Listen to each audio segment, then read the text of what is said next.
पक्ष नेत्यांनी काल जो मुद्दा मांडला या मुद्द्याच्या संदर्भातला खुलासा मी या ठिकाणी करतोय।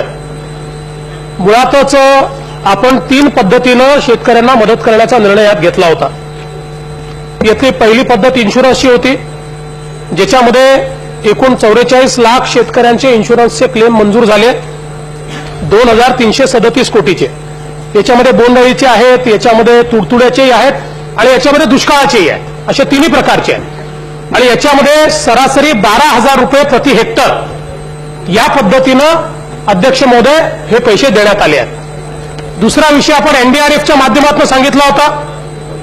एनडीआरएफचे पैसे अजून यायचे आहेत, पण एसडीआरएफ मधनं पैसे देणं आपण सुरू केलं आणि आतापर्यंत 1009 कोटी रुपये दिले आहेत। याच्यामध्ये बोंडअळीचा जो विषय आहे त्याच्यामध्ये प्रति हेक्टरी 13,500 रुपये हे आपण यामध्ये दिलेले आहेत आणि अजूनही हे पैसे देणं आपलं चाललेलं आहे। आपण एनडीआरएफची वाट न पाहता जसे जसे जिल्हाधिकाऱ्याकडनं डिमांड येते तसं तसं आपण त्या ठिकाणी ते पैसे देतो आणि म्हणून हेही पैसे आपण जवळजवळ आता जेवढी डिमांड जिल्हाधिकाऱ्यांनी दिली ते सगळे बोंडअळीचे पैसे आतापर्यंत आपण दिलेत। काही ठिकाणचे अजून येतात त्याला देखील आम्ही देतो।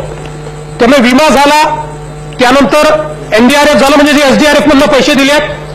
आणि तिसरा मुद्दा अध्यक्ष महोदय, जे आपण बियाणे कंपन्यांच्या संदर्भात बोललो होतो, यामध्ये अध्यक्ष महोदय एकूण याची पद्धत जी आहे मी त्याही वेळेस सांगितलं होतं की त्याला प्रोसेस पूर्ण करावी लागेल, त्याला थोडा वेळ लागेल। या प्रोसेसमध्ये आपण फॉर्म भरून घेतले, याच्यामध्ये जी फॉर्म भरावा लागतो 14 लाख जी फॉर्म आपल्याकडे आले। या 14 लाख जी फॉर्मचं डुप्लिकेशन वगैरे सगळं ज्यावेळेस आपण बघितलं त्यातलं साधारणपणे 8,08,000 फॉर्म्स जे आहेत हे अध्यक्ष महोदय अफेक्टेड लोकांचे होते। 8,08,000 फॉर्म्सची संपूर्ण त्या ठिकाणी चौकशी आपल्याला काही क्वासी ज्युडिशियल प्रोसिजर आहे, या क्वासी ज्युडिशियल प्रोसिजरच्या अंतर्गत ती करावी लागते।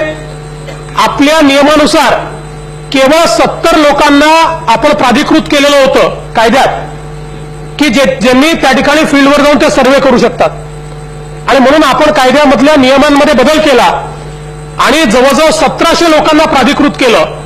या 1700 लोकांनी त्या ठिकाणी पूर्णपणे फील्डवर जाऊन चेकिंग केलं आणि मग एच नमुन्यामध्ये जिल्हा अधीक्षक कृषी अधिकारी यांनी तो जो काही प्रस्ताव आहे तो सादर केला।